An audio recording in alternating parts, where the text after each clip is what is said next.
오늘 저희가 함께 볼 말씀은 창세기 말씀 같이 보겠습니다. 창세기 4장 1절에서 8절입니다. 성경을 갖고 계신 분들은 찾아보셨으면 좋겠습니다. 창세기 4장 1절에서 8절입니다.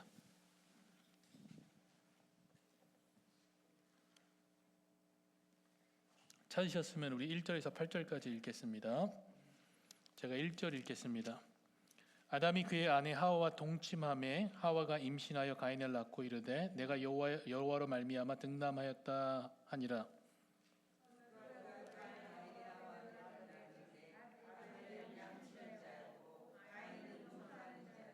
세월이 지난 후에 가인은 땅의 소산으로 제물을 삼아 여호와께 드렸고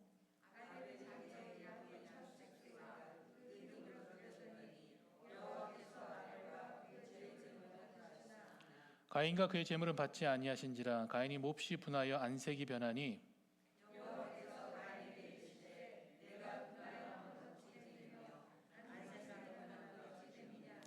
내가 선을 행하면 어찌 낯을 들지 못하겠느냐. 선을 행하지 아니하면 죄가 문에 엎드려 있느니라. 죄가 너를 원하나 너는 죄를 다스릴지니라.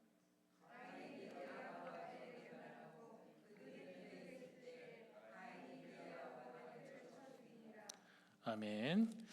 이 말씀은 이미 우리에게 익히 잘 알려져 있는 그런 말씀입니다. 가인과 아벨의 그 싸움이죠. 어떻게 보면은 최초의 살인 현장 사건이라고 얘기도 하고요. 첫 번째 싸움이다라고도 이야기를 합니다. 하지만 우리가 이 사건을 기억하기 전에 앞에 있었던 일들을 먼저 생각을 해야 됩니다. 이 바로 앞에 어떤 일이 있었냐면요. 아담과 하와가 하나님 앞에서 범죄한 일이 있었던 겁니다. 그들의 불순종이 그 결과적으로 어떻게 됐냐면요. 죄와 사망을 세상 가운데 가지고 오게 된 겁니다. 그래서 이 아담 이후의 모든 인류는 이 죄가 전가되어져서 우리를 시작으로 해서 그 세대를 시작으로 해서 지금 우리까지 그리고 그 다음 세대까지 이 하나님 앞에서 이 죄를 그대로 우리가 보유한 채 이 땅 가운데 있게 되어지는 겁니다. 그 죄의 영향력이 이 정도가 되는 겁니다. 그래서 이런 상황 속에서 말씀은 그 다음에 가인과 아벨의 싸움을 이야기를 하는 겁니다. 그리고 이 성경을 자세히 보면요, 이 싸움을 이야기 바로 직전에 앞으로 있을 인류의 큰 두 세력의 싸움을 성경이 그려주고 있습니다. 그 세력을 어떻게 그려주고 있냐면요, 창세기 3장 15절 말씀입니다. 한번 창세기 3장 15절 보겠습니다. 내가 너로 여자와 원수가 되게 하고 내 후손도 여자의 후손과 원수가 되게 하리니 여자의 후손은 내 머리를 상하게 할 것이요 너는 그의 발꿈치를 상하게 할 것이라 하시고, 여기 보면 큰 두 세력의 싸움이 그대로 이 구절에 나와 있는 겁니다. 어떤 싸움이죠? 뱀의 후손과 여자의 후손과의 싸움이 앞으로 지속적으로 전개될 것을 암시해 주고 있는 겁니다. 그리고 나서 4장에 들어서 그 첫 싸움이 뭐냐면요, 이 가인과 아벨의 싸움이 되어지는 겁니다. 그래서 가인과 아벨은 각각 이 두 대상을 대변하는 암시하는 그 역할을 하게 됩니다. 한번 우리가 이들의 삶을 한번 보겠습니다. 이들은 한 명은 농부로 농사를 지었고요, 또 다른 한 명은 양치는 자로 살았습니다. 그래서 오늘 본문에 보면 세월이 지나라고 되어 있는데요, 다른 성경에는 몇 날이 지나서 날들의 마지막으로 이렇게 번역이 되기도 합니다. 근데 또 다른 번역본에서 뭐라고 표현하냐면요, 수확할 때가 되어서라고 얘기를 합니다. 그래서 이들이 이제는 수확할 때가 되어서, 가인은 어떻게 했냐면요, 땅의 소산으로 하나님께 드리고 아벨은 양의 첫 새끼와 그 기름으로 하나님께 이 제물로 드리게 되어집니다. 요즘으로 말하면은 지금 우리가 드리고 있는 예배를 하나님께 드리게 된 겁니다. 자, 그런데 여기서 하나님께서 아벨의 것은 받으시고 가인의 것은 받지 않습니다. 이로 인해 가지고 가인이 화가 나고 시기하고 분노하고 안색이 변하게 된 겁니다. 그래서 6절 본문을 보면요, 여호와께서 가인에게 이르시되 내가 분하여 함은 어찌 됨이며 안색이 변함은 어찌 됨이냐라고 질문을 던집니다. 그러면서 하나님께서 7절에서 뭐라고 하냐면요, 권면하시는 겁니다. 가인에게 내가 선을 행하면 어찌 낯을 들지 못하겠느냐. 선을 행하지 아니하면 죄가 문에 엎드려 있느니라. 죄가 너를 원하나 너는 죄를 다스릴지니라 라고 일한 겁니다. 이미 가인의 마음에는 뭐가 있었냐면요, 동생을 향한 시기와 분노가 가득했습니다. 질투죠. 그리고 나서 하나님을 향한 원망도 그 가운데 있었습니다. 그런데 하나님은요, 그 가인의 마음 그 자체를 지금 그런 마음이죠, 그 자체를 뭘로 보고 계신 거냐면요, 죄로 보고 계신 겁니다. 그래서 뭐라고 표현하냐면 내가 선을 행하면은, 이 표현은 뭐냐면요, 내가 잘했다면은 왜 떳떳하지 않겠느냐라고 얘기를 하시는 겁니다. 너가 잘했다면은 왜 떳떳하지 않냐라고 말씀하시는 겁니다. 만약 선을 행하지 않았다면은 지금 잘못을 뉘우치고 선을 추구하려는 그 마음을 가져라라고 가인에게 어떻게 보면은 권면을 하시는 거죠. 근데 가인은 어떻게 하죠? 그런 마음을 갖지 않고 더 완악한 마음을 갖고 있는 겁니다. 그래서 여러분, 죄를 표현할 때 죄를 뭐라고 표현하냐면요, 이 방향성이라고 얘기를 하는 겁니다. 어디에 우리의 방향이 있는 겁니다.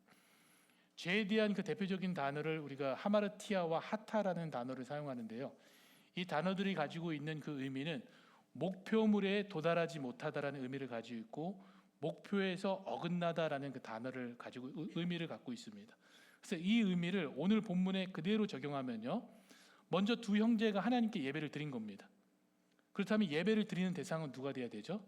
하나님이 돼야 되는 겁니다. 그럼 그 방향성은 하나님을 향해서 예배하는 방향성이 되어야 되는 겁니다.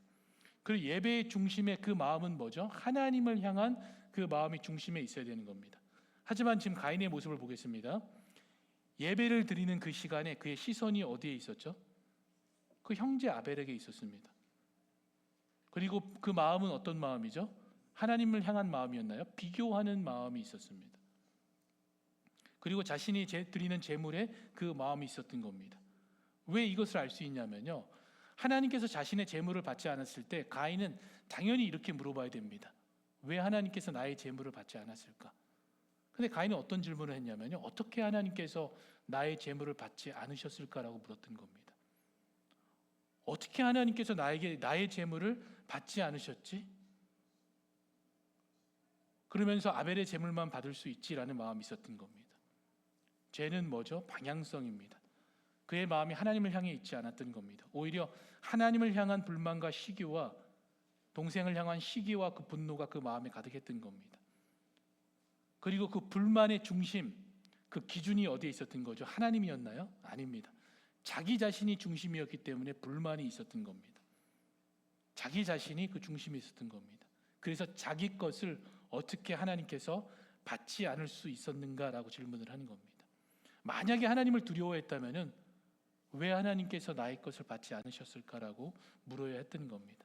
그래서 6절 7절에 하나님의 권면은요, 엄밀히 말하면 하나님께서 가인을 돌아오게 하라는 그 회개의 권면이라고 저희가 볼 수 있습니다. 그런데 이 가인의 마음에는 그런 회개의 마음이 전혀 없었던 겁니다. 그의 시선과 방향은 오직 자기 자신에 있었고 그 형제에게만 있었던 겁니다.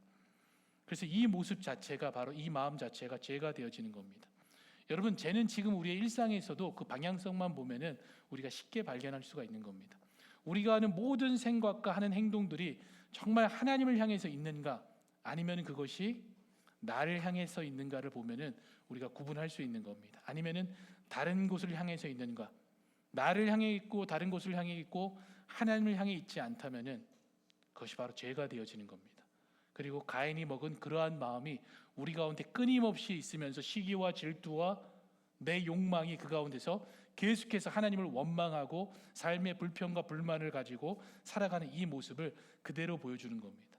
그래서 7절에서 하나님께서 이렇게 표현하죠. 죄가 문에 엎드려 있다라고 얘기를 합니다. 여러분, 이것을 그림으로 한번 그려보면요, 어떤 그림이냐면요, 마치 맹수가 자신이 노리는 그 사냥감을 잡기 위해서 이렇게 움츠리고 있는 그 장면을 생각하면 됩니다. 그 동물의 왕국이죠. 저 어렸을 때는 동물의 왕국이라고 해가지고 거기서 보면은 움츠려 있다가 그 사냥감이 지나가면 어떻게 하죠? 그냥 낚아채는 겁니다. 여기서 표현하는 이 부분이 죄가 문에 엎드려 있다는 게 바로 이런 장면을 얘기를 하는 겁니다. 우리 마음문 앞에 죄가 가만히 움츠리고 있다가 호시탐탐 우리의 기회를 노리고 잡으려고 하는 겁니다. 우리가 많이 좋아하는 그 작가죠. 그 C.S. 루이스가 쓴 그 하나의 책이 있습니다. 이름이 뭐냐면요, 스크루테이프의 편지입니다. 이거는 그 마귀 삼촌이 마귀 조카한테 사람을 속이는 그 31가지 방법을 가르친 그 내용이 담겨져 있는 겁니다. 근데 그 중에서 사람을 속이는 가장 좋은 방법을 이렇게 소개하고 있습니다. 인용구입니다. 인간을 속이는 것은 아주 간단해. 정말로 좋은 계획을 하게 도와줘. 그리고 내일부터 하라고 하면 해. 조카 마귀가 대답합니다. 왜요? 내일 하면 되잖아요. 삼촌이 대답합니다. 오늘의 다음 날은 뭐지? 조카가 이렇게 대답합니다. 내일이요. 그러자 삼촌이 이렇게 얘기를 합니다. 그럼 그날은 영원히 오지 않는 거야 라고 얘기를 합니다. 그리고 이 말을 하는 시기와 장소가 어디냐면요, 바로 예배가 끝나고 교회 나오는 그 순간입니다. 종탑 위에서 앉아 있다가 기다리고 있다가 예배가 끝나고 나오는 그 성도들한테 뭐라고 속삭이는 거냐면요, 지금 회개하지 말고 내일 회개하면 된다고 얘기를 하는 겁니다. 지금 헌신하지 말고 내일 헌신하면 된다는 겁니다. 그럼 내일 또 가서 뭐라고 얘기를 하죠? 지금 헌신하지 말고 내일 하시면 됩니다. 지금 회개하지 말고 내일 회개하면 됩니다. 그러면은 내일이 오나요? 영원토록 오지 않는 겁니다. 마치 사탄이 이렇게 웅크리고 앉아서 끊임없이 우리를 어떻게 하는 거죠? 삼키려고 하는 겁니다. 이게 바로 뭐냐면요, 오늘 본문에서 죄가 너를 원한다는 겁니다. 죄가 웅크리고 앉아서 그 죄가 우리를 원한다는 겁니다. 이거는 아주 적극적인 표현입니다. 죄가 너를 향해서 길을 쓰고 달려들고 있다는 겁니다.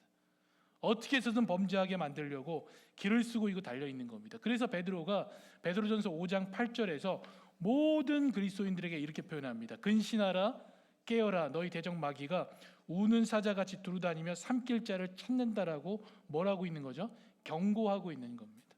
그리고 오늘 말씀에서는 하나님께서 너희들이 그렇기 때문에 죄를 다스릴지니라고 얘기를 하는 겁니다. 죄를 다스려야 되는 거죠.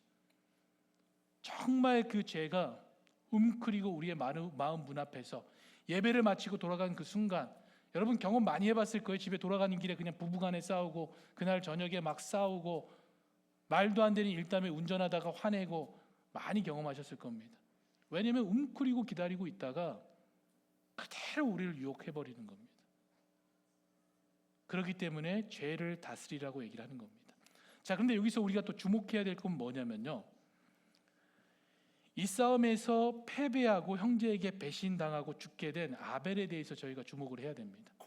왜냐하면 그 히브리서 말씀을 보면요, 우리가 믿음의 장 딱 그러면 히브리서 11장을 이야기를 합니다.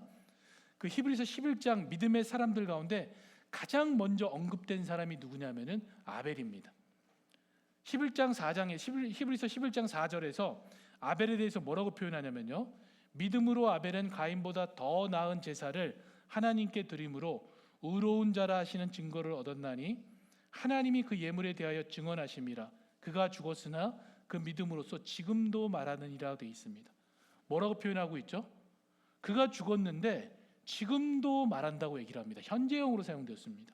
그 마치 지금 우리 시대 가운데서도 그가 말하고 있다라는 것을 알 수 있는 형태로 이 성경이 사용된 겁니다. 그렇다면 아벨이 무엇을 지금도 우리에게 이야기를 할까요? 여러분, 우선 아벨은 목자였습니다. 그리고 하나님 앞에 제사를 드리는 제사장의 역할을 수행을 했었고요. 그리고 또 아벨은 하나님께 드려진 제물로 인해서 그가 마치 스스로 제물이 된 것처럼 죽임을 당했습니다. 그것도 형제의 배신 때문에 죽임을 당하게 된 겁니다. 그래서 이 모습은 마치 죄 없는 자가 믿음 때문에 고난을 당한 모습을 보여주는 한 장면이 되어집니다. 자, 근데 말씀에서 예수님을 누구라고 표현하죠? 선한 목자라고 표현합니다. 히브리서에서는 예수님을 우리의 대제사장 되신 분이라고 표현을 합니다. 그리고 그의 백성들이죠, 예수님의 백성들이 예수님을 거부하고 그 당시에 유대의 종교 지도자들은 예수님을 시기하고 질투해서 죽임을 당하게 만들어버립니다. 십자가에서. 그래서 여러분, 이 싸움, 가인과 아벨의 싸움에서 아벨은요, 여자의 후손으로서 우리를 위해서 피 흘려 죽으신 예수 그리스도를 암시하는 그 그림자의 역할을 하는 것을 우리가 보게 되는 겁니다. 그래서 아벨의 피는요, 정의를 위해서 부르짖은 피라면은 예수 그리스도의 피는 뭐냐면요, 은혜를 위해서 흘리신 피가 되어지는 겁니다. 예수 그리스도의 피는요, 바로 은혜와 자비의 피가 되어지는 겁니다. 아벨을 시기한 가인은 그를 돌로 쳐서 죽인 것처럼 예수님에 대한 시기와 분노로 가득했던 종교 지도자들은 무지한 예수님을 어떻게 했냐면 십자가에서 죽게 한 겁니다. 여러분, 예수님께서 그 당시 종교 지도자들을 향해서 뭐라고 했는지 기억나시나요? 독사의 자식들이라고 얘기를 했습니다. 독사의 자식들이라고요. 누가 바로 어떤 말씀이 기억나죠? 창세기 3장 15절입니다. 뱀의 후손이죠. 독사의 자식이라는 게 그대로 연상될 수 있도록 예수님께서 말씀하시면서 지금 창세기에서 사용됐던 이 구조죠. 뱀의 후손과 여자의 후손과의 싸움을 예수님께서 그 독사의 자식들이라는 부분을 통해 가지고 우리에게 다시 한번 보여주는 겁니다. 이 독사의 자식들이 예수님을 박해하고 죽음에 이르게 한 겁니다. 예수님의 죽음 앞에서 아마도 이 당시 종교 지도자들은 승리를 외쳤을 겁니다. 이제는 됐다. 우리의 모든 그 권위들 그리고 지금 위치들을 다 유지할 수 있게 되었다. 하지만 이들이 기억하지 못한 게 뭐죠? 하나님의 말씀을 기억하지 못했습니다. 창세기 3장 15절 말씀을 한번 다시 보겠습니다. 여기서 보면은 여자의 후손과 원수가 되는데요. 너는 그의 발꿈치를 상하게 한다고 했습니다. 그럼 여기서 너는 신약 시대의 종교 지도자들이라고 저희가 볼 수가 있죠. 그의 발꿈치를 상하게 했습니다. 그게 뭐냐면 십자가에서 죽으신 거죠. 근데 그들이 기억하지 못한 게 뭐죠? 여자의 후손은 뭐를 하냐면요, 내 머리를 상하게 할 것이라는 겁니다. 이들은 승리를 외치고 있었지만 이 말씀은 기억하지 못하고 있었던 겁니다. 하지만 하나님이 결국 어떻게 하시죠? 예수님께서 그 죽음 가운데서 자신들이 승리를 외쳤던 그 죽음 가운데서 예수 그리스도를 부활하게 하시면서 사망과 죽음의 모든 권세들, 구약에서부터 내려왔던 그 피, 죽음에 대한 모든 권세들 가운데서 승리하게 만들어 주신 겁니다. 그 승리로 인해서 어떻게 된 거죠? 저희가 하나님의 백성이 되어지고 하나님은 예수 그리스도를 모든 이름에 뛰어난 이름으로 두셨던 겁니다. 그래서 여러분, 이 아벨과 가인의 그 이야기는요, 앞으로 있을 영적인 거대한 전쟁에 대한 서막이 되어지고 그 암시가 숨겨져 있는 겁니다. 그런데 여러분, 질문은 뭐냐면요, 아벨이 죽었는데 어떻게 그곳에서 우리가 부활하신 그 예수 그리스도를 발견할 수 있을까요? 아벨이 죽었는데요, 어떤 장면에서 우리가 발견할 수 있냐면요, 하나님께서 가인에게 이렇게 질문했습니다. 내 동생이 어디 있느냐라고 물었죠. 죽인 후입니다. 그러자 이제 가인이 뭐라고 얘기를 하냐면요, 하나님, 제가 제 동생을 지키는 자입니까? 그 후에 하나님께서 뭐라고 얘기를 했냐면요, 4장 10절에 이렇게 얘기합니다. 내 아우의 핏소리가 땅에서부터 내게 호소하느니라고 되어 있습니다. 과거형이 아닙니다. 이것도 현재죠. 그럼 히브리서 말씀을 같이 보면은 지금도 말하느니라라고 되어 있습니다.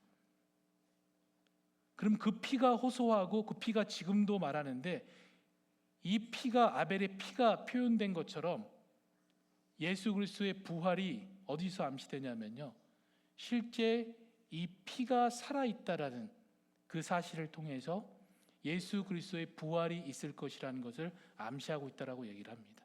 그렇기 때문에 기록을 하면서 이것을 과거형으로 기록하지 않고 현재형으로 기록하면서 그 피가 살아있음을 보여주는 겁니다. 실제로 예수님께서 그래서 어떻게 하셨죠? 그 피로 우리를 정결케 하신 겁니다. 부활하셔서 지금도 우리와 함께 계시는 겁니다. 그리고 모든 사람의 부활의 첫 열매가 되신 겁니다. 이 피의 호소가 예수 그리스도를 통해서 어떻게 됐죠? 성취된 것을 우리가 바라보게 해주는 겁니다. 그래서 여러분, 가인과 아벨의 그 싸움에는 이 작은 복음의 메시지가 그대로 숨겨져 있는 겁니다. 우리는 아벨을 통해서 예수 그리스도의 그림자를 볼 수 있어야 되는 겁니다. 여러분, 히브리서 11장 12장을 종합해서 보면요, 11장에서 믿음을 이렇게 말합니다. 11장을 아마 기억하시는 분들은 믿음은 바라는 것들의 실상이요 보이지 않는 것들의 증거라고 했습니다. 그리고 선진들이 이로써 증거를 얻었다고 합니다. 그리고 믿음은 모든 세계가 하나님의 말씀으로 지어진 줄을 우리가 알고 보이는 것은 나타나는 것으로 말미암아 난 것이라고 했습니다. 그리고 나서 가장 먼저 언급한 게 누구냐면은 믿음의 인물로 아벨을 언급합니다. 그리고 히브리 기자는요, 이렇게 아벨로 시작해서 그의 피와 죽음을 강조한 다음에 다양한 믿음의 선배들, 선진들을 계속해서 언급합니다. 그리고 나서 그 가장 마지막에 누구를 언급하면요, 예수 그리스도와 그의 피를 언급하고 이 믿음을 마감하는 겁니다. 예수 그리스도의 피와 그 죽음이죠. 그 부활하심을 언급하는 겁니다. 여러분, 이 아벨의 피는요, 정의를 위해서 흘려진 피라면요, 다시 말씀드리지만 예수 그리스도의 피는 뭐죠? 우리의 은혜와 자비를 위해서 흘리신 피가 되어지는 겁니다. 그 피가 있기 때문에 정죄를 받고 심판 중에 있던 사람도 예수 그리스도께 돌아오면은 하나님의 자녀가 될 수 있는 겁니다. 예수님의 피는 단지 형벌을 요구하는, 정의를 외치는 그 피가 아닙니다. 예수 그리스도의 피는 뭐냐면요, 자비와 은혜의 피가 되어지는 겁니다. 그래서 예수님의 피는 우리를 은혜의 자리로, 구원으로 인도하고 선포하는 그 피가 되어지는 겁니다. 그래서 이러한 관점을 가지고 히브리서 12장 24절을 보면요, 왜 히브리서 기자가 이렇게 마무리했는지를 보게 되는 겁니다. 12장 24절에 이렇게 얘기하죠. 새 언약의 중보자이신 예수와 및 아벨의 피보다 더 나은 것을 말하는 뿌린 피니라고 얘기됐습니다. 새 언약의 중보자이신 예수 그리스도의 피를 언급해 주는 겁니다. 이 피로 우리가 하나님 앞에 나오게 됐고 그의 거룩한 백성으로 살 수 있게 되어지는 겁니다. 자, 그런데 이 사건에서 우리가 잊지 말아야 될 게 있습니다. 뭐냐면요, 이 창세기 4장이 어떻게 마무리되는가를 우리가 주목해야 되는 겁니다. 창세기 4장의 마무리는 뭐냐면요, 범죄한 이후에 가인이 하나님으로부터 떠나가서 성을 만듭니다. 그리고 나서 그 성의 이름을 에녹이라고 했습니다. 그 에녹은 누구냐면 가인의 아들입니다.